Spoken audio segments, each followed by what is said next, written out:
do when you were a teenager. And you think back and think, yeah, and I've done a few other things too. But the fact of the matter is, what you did in 2005 was written down on a piece of paper or was a physical photograph and could be torn up and put in the bin. What's now going on Facebook is going to be there forever. Google refusing to take things off now. Yeah? Whatever these children do is going to be on the web for a long, long time. So have a look at those resources. Shortly on my website, I'm just doing a little bit of a rewrite at the moment. There will be an assembly or tutor time activity, plus some work in yet another list of those fantastic worksheets that will be there all ready for you to use. So please go away and talk to the other people about what they can possibly do. Thank you.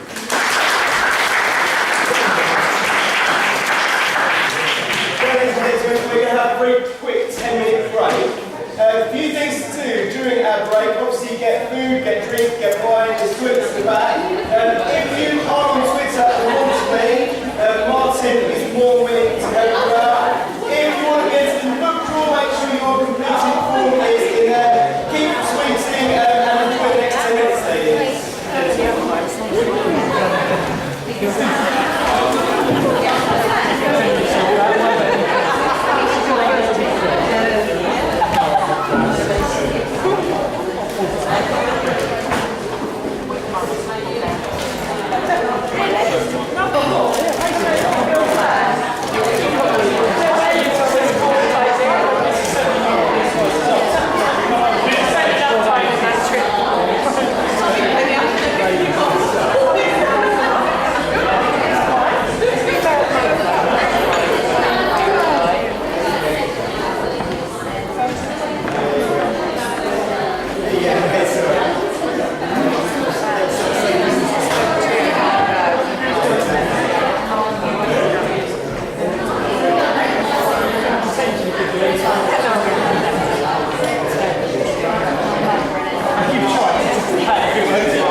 any bingo winners. If not, I will draw these at the end.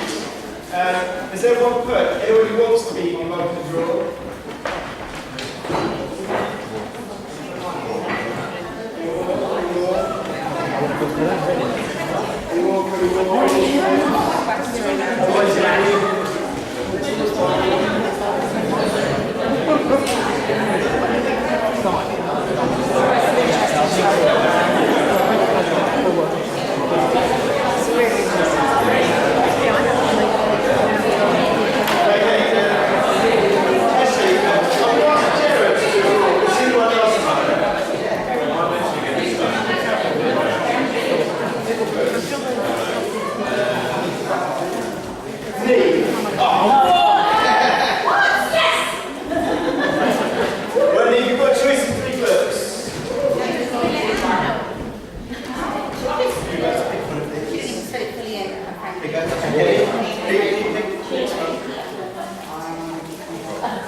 Okay, and our last one before we need to pick one out, is that there may be some ways depending on how big it goes.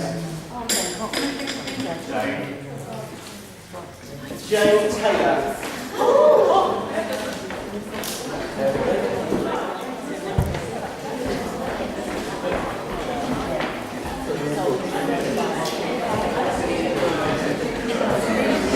We've also got a few more mugs to awards. I've been trying to keep up with these. There's one for Jess. It's my husband's 40th on Saturday. The mug will make a good present. Knowing how he'd love a good mug. What else have we got? Sorry, I'm trying to keep. You've been tweeting too much. That's good. Where's Miss Frosty?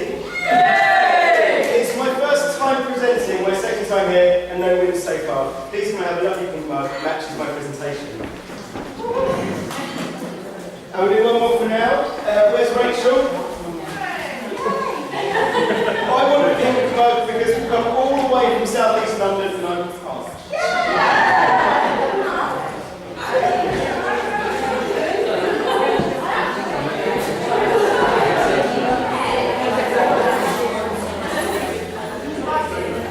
Right, our next presentation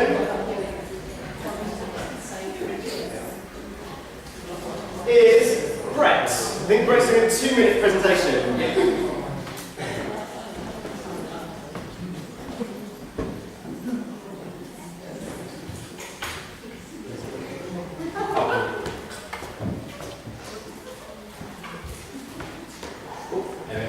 This is my second TeachMeet. I presented at the first one, this review wheel, which I'll just put back on there.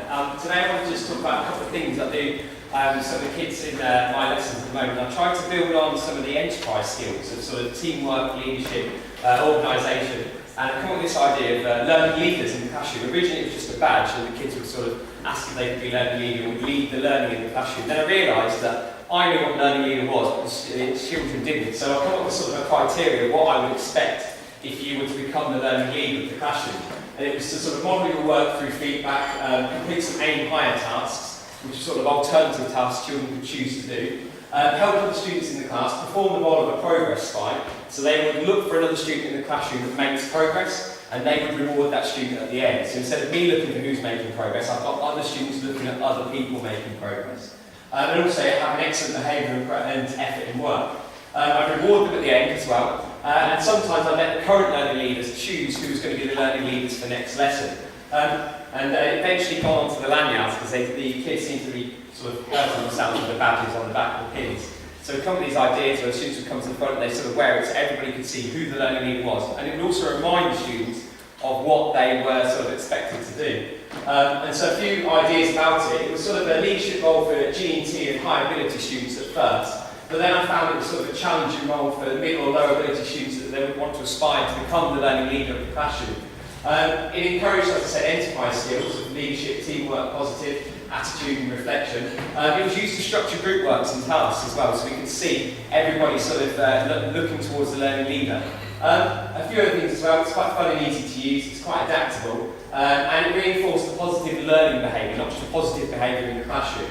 A couple of other people used it because I tweeted it out a few months ago, and someone did adaptive art, so a different subject completely, and had someone who was sort of a design consultant, a colour consultant, and put their own criteria on what it meant to be that. So I think it's very easily adaptable to everything else, and again, a few other people used it. So that was my presentation, just how to this and how about digital platform.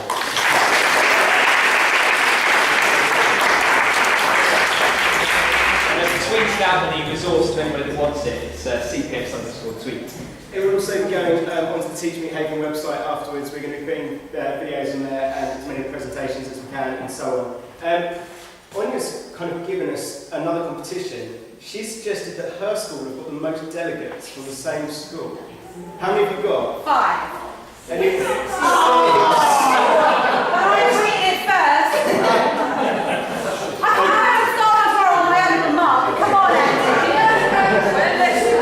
Okay, well, next presentation. We've also got the Trinity, so that makes 8. Our next presentation is Rachel.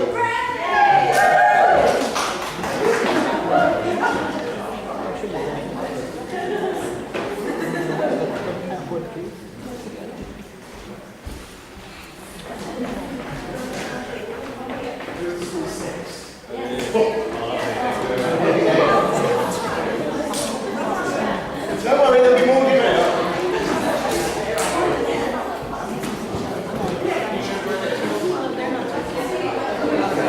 Okay, whilst they're getting that ready, I'll carry on. Georgina said if she had a mug, she'd be the coolest cat on the playground, Judy. Where's Georgina?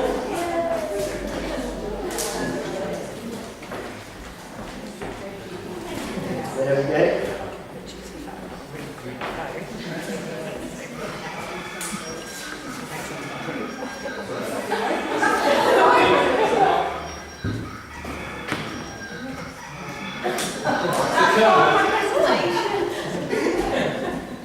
I'm having so much fun, I kind of forgot that I was actually presenting as well. But I'm Rachel Swinburne, the person that's been hovering at the back with a big group from Blackfen School for Girls.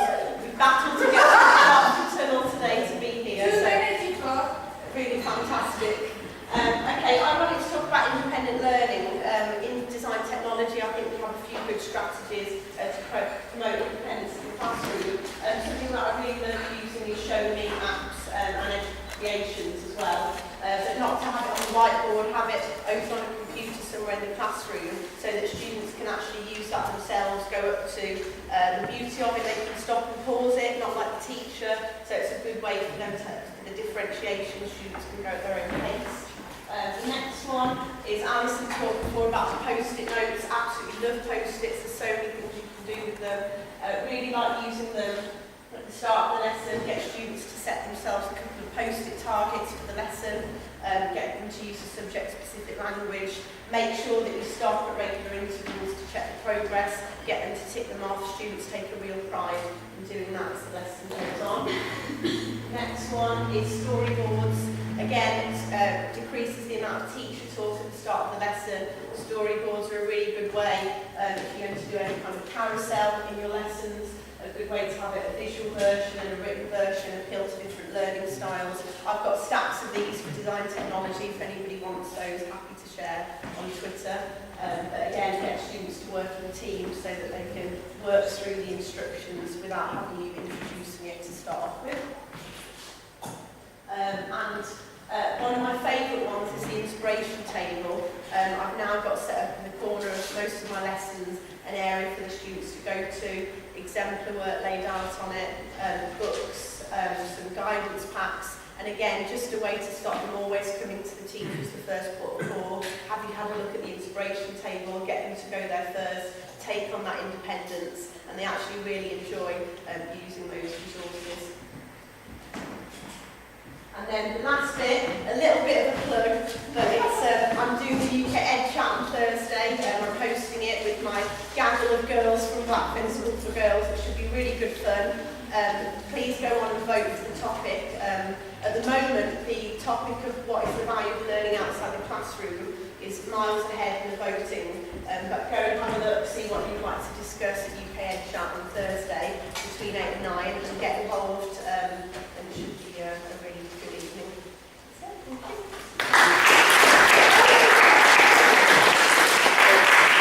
We've got about UK Ed Chat. It's an ever-growing kind of network. We've got I've got a big deadline. You've got to shout bingo, haven't you? We shout the line.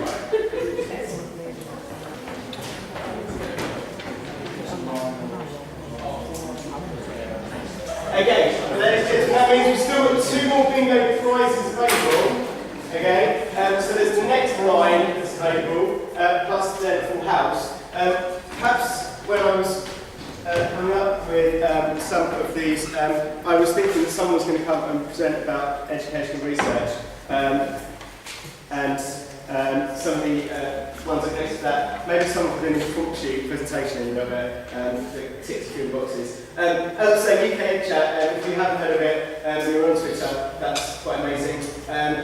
If you search UK Ed Chat, lots and lots of different things will come up. I'm sure if you want to find out more about it, Martin will be more than happy to speak to you about it. It might feature his second presentation. Okay, fair enough. Everyone's plugging it through. You could write an article for UK Ed Mag. Yes, also UK Ed magazine. Okay, next presentation.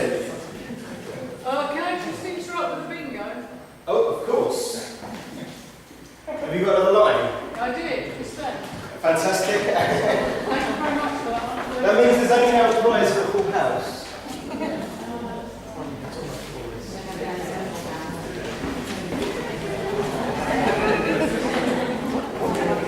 Okay, our next presentation is Tom Whitehead.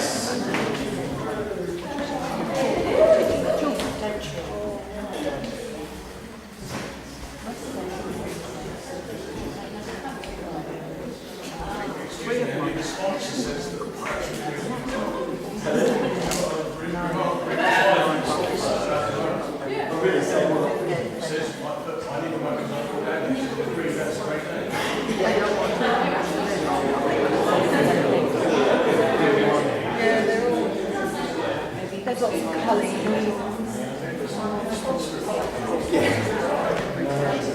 Okay, just quickly mention something about Tom. Last time Tom came to teach me Havering, he was incredibly inspired. I'm sure he'll talk a little bit about this, but he wrote, how many blocks was it, Tom? Too many. Oh, what? But it was great how Tom kind of went away. And That team was lucky. it's really good to see how TeachMeet doesn't end with tonight, and people blog and they tweet and they email and they continue the connection they've made tonight. So please do try to keep it up, just like Tom did. Over to you, Tom. Towards the happiness of little fish. I am a little fish. I'm not a teacher. I am an HLTA, and this is by way of thanking the sponsors last time, because they were very, very generous, and our school's a lot richer because of them.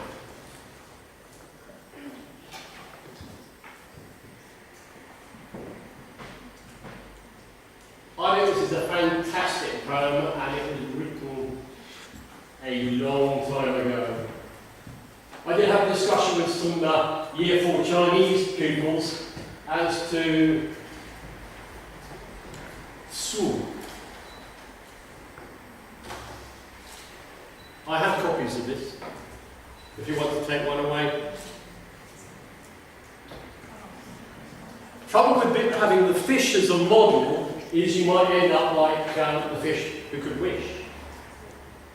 Who knows what happened to the fish who could wish? It's a bittersweet tale. The fish, at the end, just wanted to be a fish and was metamorphosed into just a fish. So he lost all his magical powers. For those of you that are old enough Captain Beefheart with Traveller's Replica. It's a song about somebody who's changing into a fish, and I see that Mr. Obama quite likes it. With some of the money, I started to look at how we could inject some science into our school at the top end.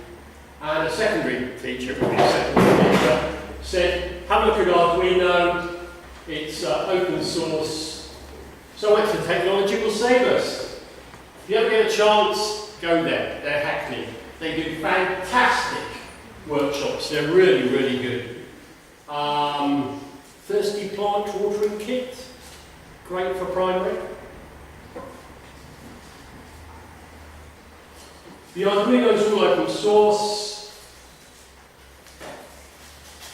I have one specific child in mind who, even though he's year 6, was looking at the CGP science booklets, but actually where his Achilles heel was in putting stuff together.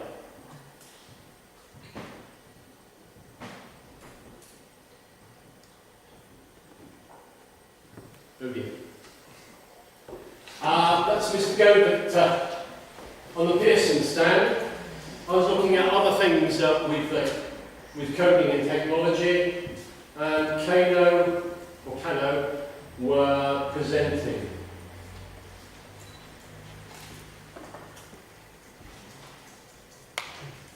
I looked at the hour code, actually did a little bit. I took my certificate in, showed it to people at school, and they changed the conversation very quickly. Which I thought was a great shame, especially as I print screened every step. Can I have another laptop, please? This one's full. Rising Stars had 3 units. We are programmers. Boxing Day, that was malaise. Then after Boxing Day, when everybody's asleep, I decided to have a go. That was a green cross cone with the cat crossing a zebra crossing near us. Then we did a night version about wearing reflective, proper reflective jacket. I then stumbled across Roboticky, which was on a Kickstarter. This is brilliant. It was so brilliant, I pledged for one. I did fill up the computer with the print screens at every step again. I did suggest to school that they put money into the Kickstarter, but the head was leaving and she decided that she'd wait and see. Fantastic, the way that you have a GUI interface, but it also goes into code. Then a friend gave me a Raspberry Pi book, so this is going to stitch me up for the summer. What is great is that the school have now got the Raspberry Pi on loan from the borough, and somebody said, here you go, Tom, that's for you. That was last week. We want sorted out over the summer with you. Sphero is another possibility, which I'll be looking into. A codable ball that changes colour and whizzes about the place.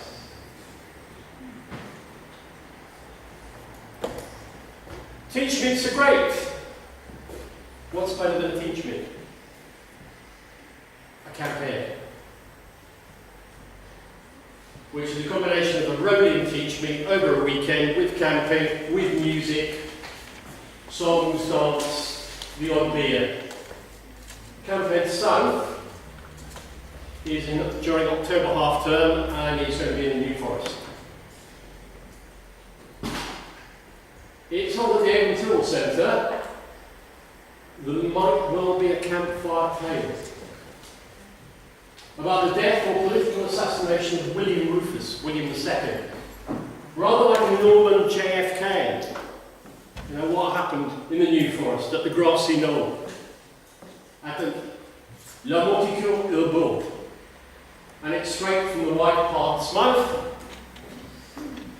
As a Whitehead, I have a family crest which is a white hart, so the spin is being passed down generation after generation. And that William Tell killed William. Sir Walter Tyrrell killed William II and then fled to France. Thank you very much.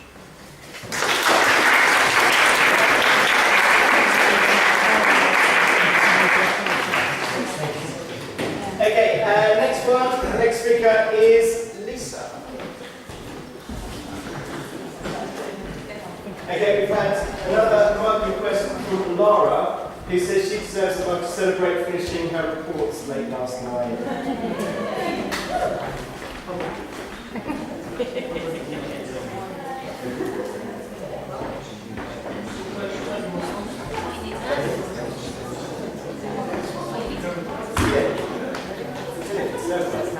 Okay, hello, I'm Lisa. I used to be a secondary science teacher in Hamlets for 4 years. And I now work for STEMnet, which I'll explain a bit more about if you haven't heard of them in a second. When I became a teacher, I did a biology degree, and I was under the impression that I would be teaching biology, as that's what I learned at school, and that's what I did my degree in. And then I realised when I did teacher training that I would actually be teaching all 3 sciences.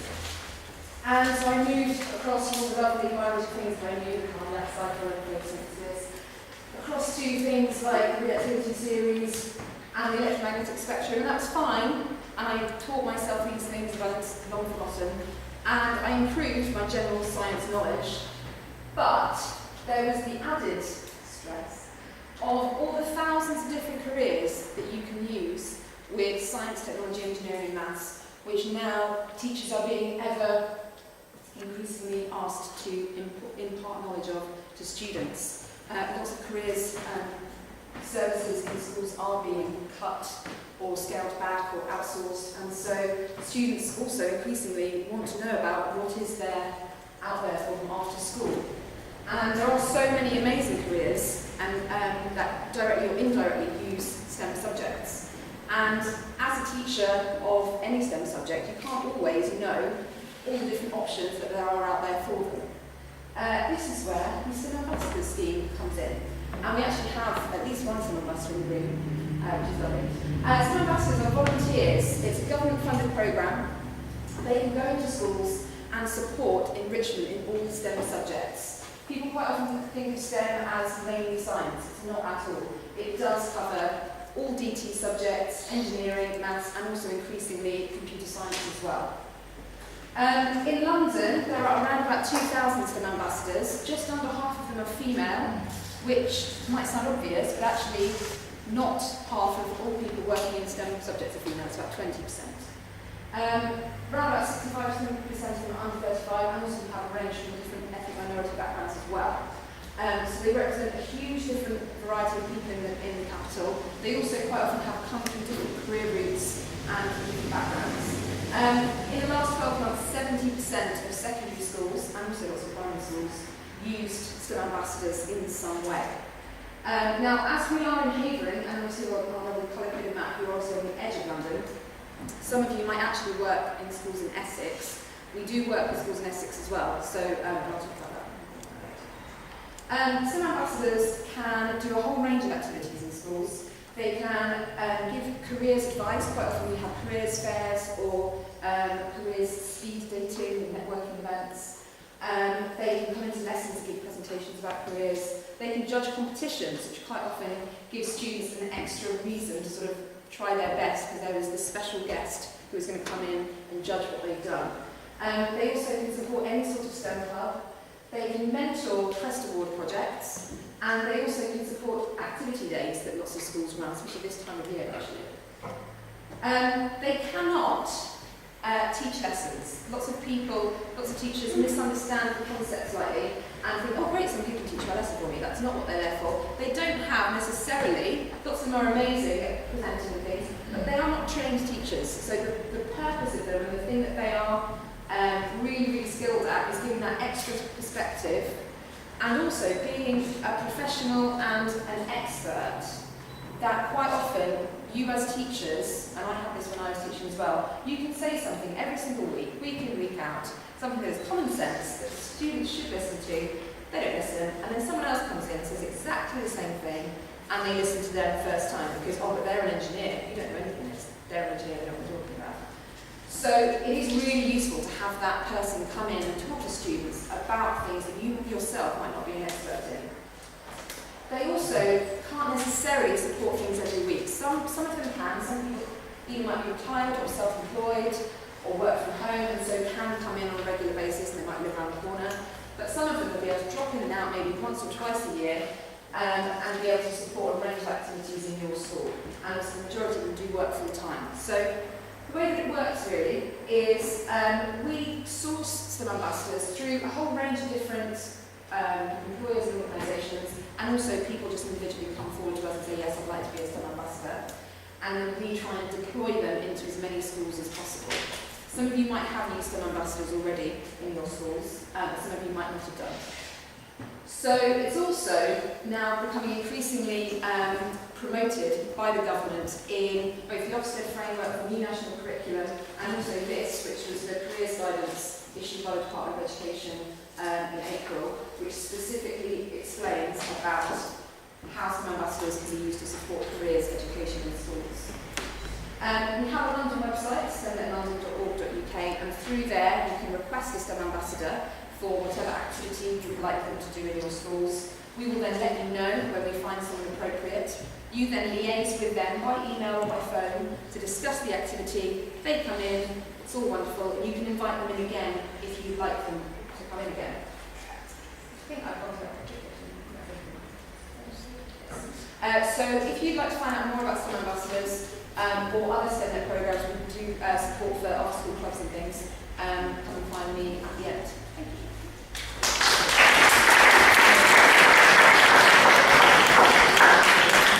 Okay, I'm working hard trying to keep up with these marks. There was one for Heidi.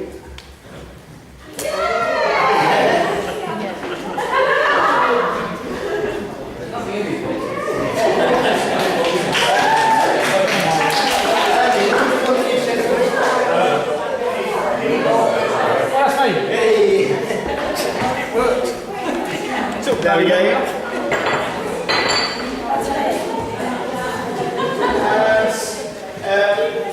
There was two more. I saw them.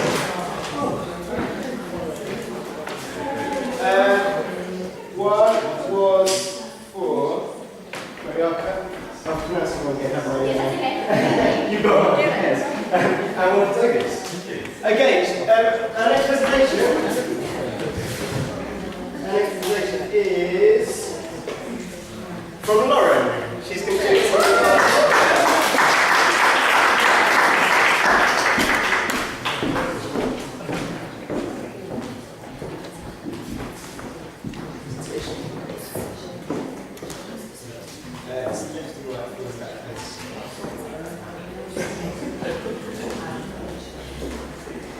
I'm Lauren, like you may have heard earlier, this is my first presentation. I've got notes so that I don't turn into the dragon's den earlier, and also to remind me of this whip as well. So I'm here today to talk about dirt, okay, which might sound odd, but hopefully will become as clear as mud, I don't know in a minute. So, peer assessment is something that I'm sure we've all used, we might have different experiences with, we might like it, we might not like it. We've introduced a more rigorous policy of peer assessment in the English department at Emerson Park this year in order to improve the quality of peer assessment, hopefully improve the quality of students' work. And I was looking for a way to make that work for me and for my students. About a year ago, on Alex Quigley's blog, I came across DIRT, which is an acronym for Directed Improvement and Reflection Time, which is time for students to respond to their feedback and have the time to make the necessary changes to actually improve their work. I'm sure we've all been in a situation where we found ourselves writing the same comments over and over again in a student's book, label your diagrams, improve your presentation, think about explaining in more detail. And this actually gives us the opportunity to assess whether or not students really understand the comments that we're making, and it forces the students to engage with their marking, and therefore they're far more likely to make the necessary improvements because they've got to take action.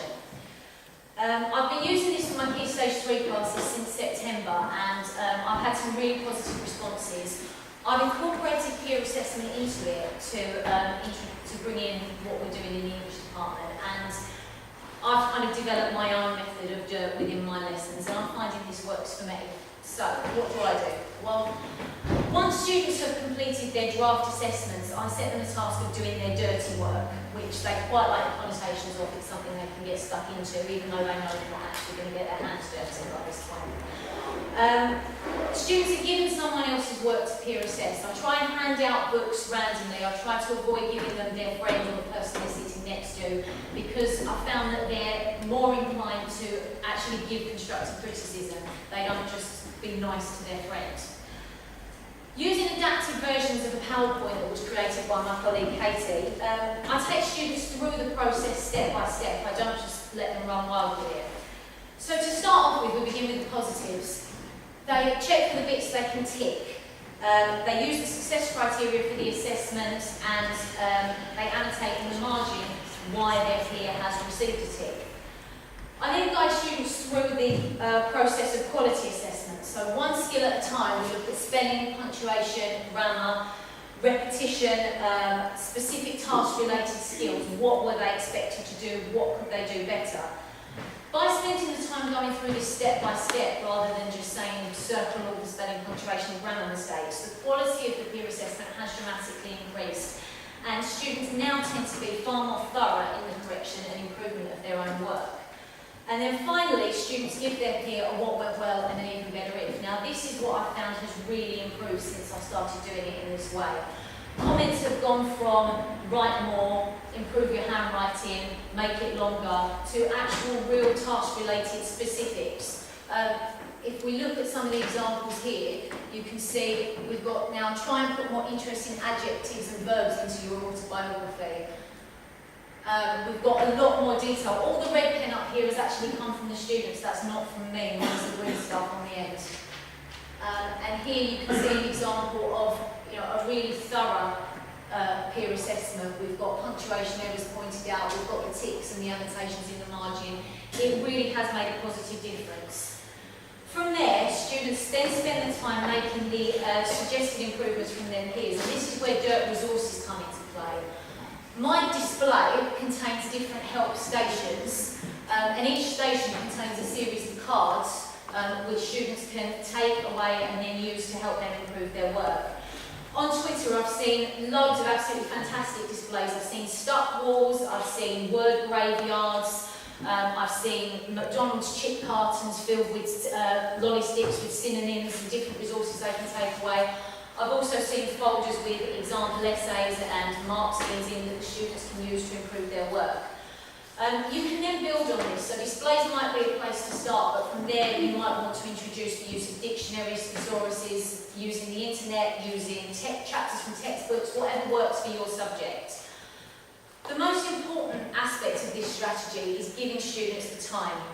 They need the time to improve their work to ensure it demonstrates their full potential, otherwise everything that we're doing in our formative assessments just goes to waste. Another change that we've made in the English faculty is to phrase our EBIs as questions that students have to answer. And students need the time to do this. So, for example, dirt starters can be incorporated into lessons where they spend 10 or 15 minutes actually engaging with and answering those questions. Kev Bartle, if you're familiar with him on Twitter, has taken this one step further and brought in taxonomy of errors, so he teaches lessons on dirty toes.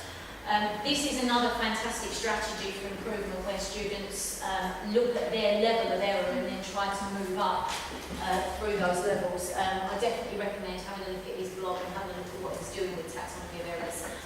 I don't profess to be an expert in this. Everything that I've got is mostly stolen from Twitter. These people are doing some really good things, or can I refer you to the Perfect Ofsted lesson book by Jackie Beale, which is where the term dirt originated from. It's something that's really good to play around with and just have some fun with, really. So I hope it's something that you might like to take on board and enjoy. Thank you.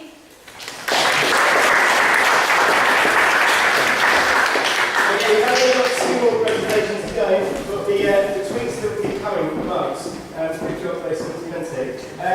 Next one for Janet. I've said for linking my presentation to the last teaching Havering before I'll cry. And pink is her favourite colour. Where's Jilly? Third time lucky. What would motivate my twinkle toes prancing around my dance studio? Help dancing, please. So, our next presentation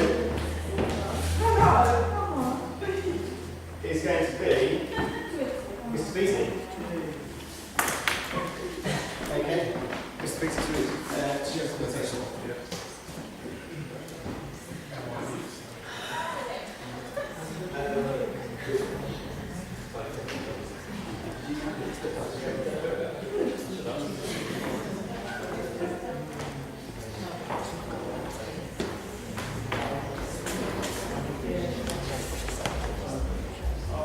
Alright, can you hear everyone?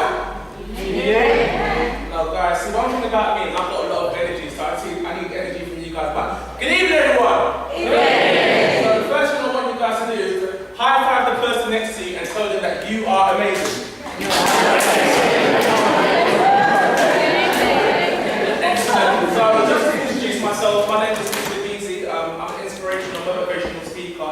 I travel all across the UK motivating and inspiring students to go out into the world and live their dreams, but to most importantly, bring out the best in themselves. And what I wanted to talk to you guys today about was how to motivate your students.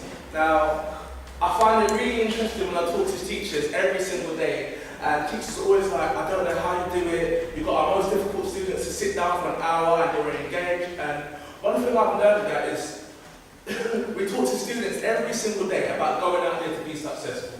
We're like, go out there to be successful.